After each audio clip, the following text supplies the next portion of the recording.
Hello दोस्तों, आज की वीडियो में बात करने वाले हैं सालासर टेक्नो इंजीनियरिंग स्टॉक के बारे में। सो बस इस स्टॉक पे अगर हम बात करते हैं तो लास्ट सेशन पर अपने को गिरावट काफ़ी बड़ी देखने को मिली थी। साथ ही साथ दोस्तों कहीं ना कहीं इस स्टॉक में बम्प और डंप का जो खेल था वो कहीं ना कहीं काफ़ी ज़्यादा एक्टिव पिछले टाइम पे देखने को अपन को मिला था। वो किस वजह से देखने को मिला था, आखिरकार दोस्तों अब मार्केट में रिकवरी कब तक आने वाली है, तो उन चीज़ों को भी कवर करेंगे। साथ ही साथ Q3 रिजल्ट्स पर क्या बड़ी अपडेट नजर आ रही है।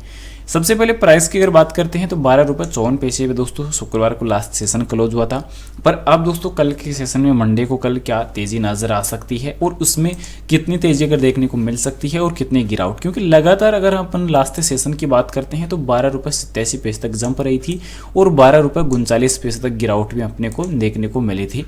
अब यहाँ पे 13 जनवरी की अगर हम बात कर लेते हैं तो 13 जनवरी को दोस्तों 11 रुपये 65 बाउन सप्ताह का लोवेस्ट प्राइस न्यू एड हुआ था और इसी के चलते कहीं ना कहीं लगातार दोस्तों कंपनी की जो डगमगाहट है वो दिखना स्टार्ट भी हो चुकी है। डगमगाहट इस वजह से दिखने को मिल रही है क्योंकि 16 सितंबर को अगर इस स्टॉक की 23 रुपये के आसपास जो प्राइस मिल रही थी, वहीं अगर 52 सप्ताह की हाई की अगर बात की जाए तो वो देखने को मिल रही थी 7 फरवरी को।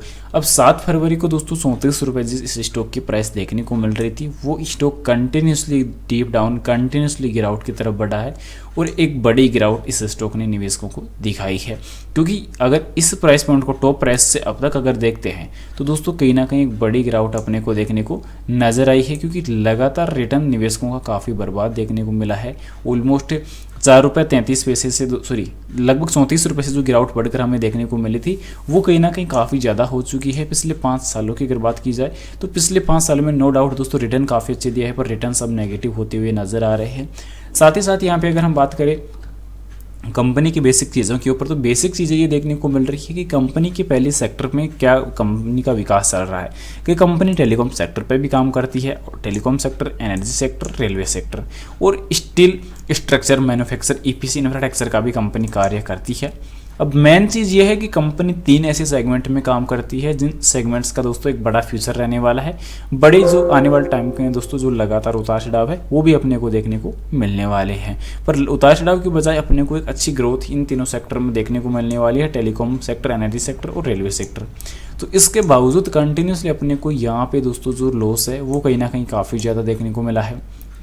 Q3 रिजल्ट्स को लेकर अभी तक कंपनी की तरफ से कोई भी अपडेट देखने को मिला नहीं है, पर एक चीज़ अपडेट ये आ चुकी है कि दिसंबर महीने की Q3 की जो SSP है वो ज़रूर कंपनी ने रिलीज़ कर दी है। अब इसमें क्या क्या चीज़ें अपडेट हुई है वो सबसे पहले अगर कवर करें तो प्रमोटर्स जा चुके हैं धीरे धीरे, यहाँ पे FI की इन्वेस्टमेंट जा चुकी है धीरे धीरे, पर DI की थोड़ी बहुत वापस इंक्रीज हुई है। नंबर्स ऑफ शेयर होल्डर्स की अगर टोटल संख्या अगर काउंट करते हैं तो 4,66,241 से बढ़कर 4,93,713 हो चुके हैं। पर ये दोस्तों एक सबसे बड़ा वीक पॉइंट पे भी जाने वाला है, क्योंकि यहाँ पे मेन ये है कि कंपनी लगातार एनुअली तौर पर तो अच्छा खासा ग्रो कर रही है, सेल अच्छी खासी कर रही है, पर कंपनी के जो खर्च है वो भी कहीं ना कहीं तेज़ी से इंक्रीज हो रही है। नो डाउट अगर कंपनी की ये चीज़ भी अगर अच्छी खासी रिकवर हो रही है, पर कंपनी की क्वार्टरली जो प्रदर्शन है वो कहीं ना कहीं काफ़ी गिर रहे हैं। क्योंकि अगर कंपनी के पिछले Q3 रिजल्ट्स का ही प्रॉफिट अगर हम देख ले तो ऑलमोस्ट 17 करोड़ का प्रॉफिट था। उसके बाद Q4 की अगर बात की जाए तो 17 करोड़ का नेट प्रॉफिट था। उसके बाद 10.5 करोड़ का Q1 के अंदर और उसके बाद 9.68 करोड़ का प्रॉफिट था Q2 के अंदर। तो यानी कि कंपनी के क्वार्टरली प्रदर्शन काफ़ी वीक हुए हैं। अभी कंपनी का अपने टॉप 10 कंपनियों में टॉप 100 कंपनियों में भी स्थान शामिल नज़र नहीं आ रहा है, तो ये एक बड़ा वीक पॉइंट रहने वाला है। साथ ही साथ यहाँ पे कंपनी के कुछ पॉइंट ऑफ व्यू अगर देखते हैं तो दोस्तों कंपनी के नेगेटिव पॉइंट ही अभी के टाइम देखने को मिल रहे हैं। ये सबसे बड़ा डेंजरस जो वीक पॉइंट है वो यहाँ पे देखने को मिल रहा है। साथ ही साथ अभी के टाइम मनी कंट्रोल की रिपोर्ट के मुताबिक अभी के टाइम इसका जो ट्रेंड है वो वेरी देखने को मिल रहा है। प्राइस वॉल्यूम की अगर बात कर ले तो दोस्तों लास्ट टाइम की अगर 1 वीक की अगर बात करते हैं तो वॉल्यूम काफ़ी ज़्यादा कमज़ोर नज़र आ रही है।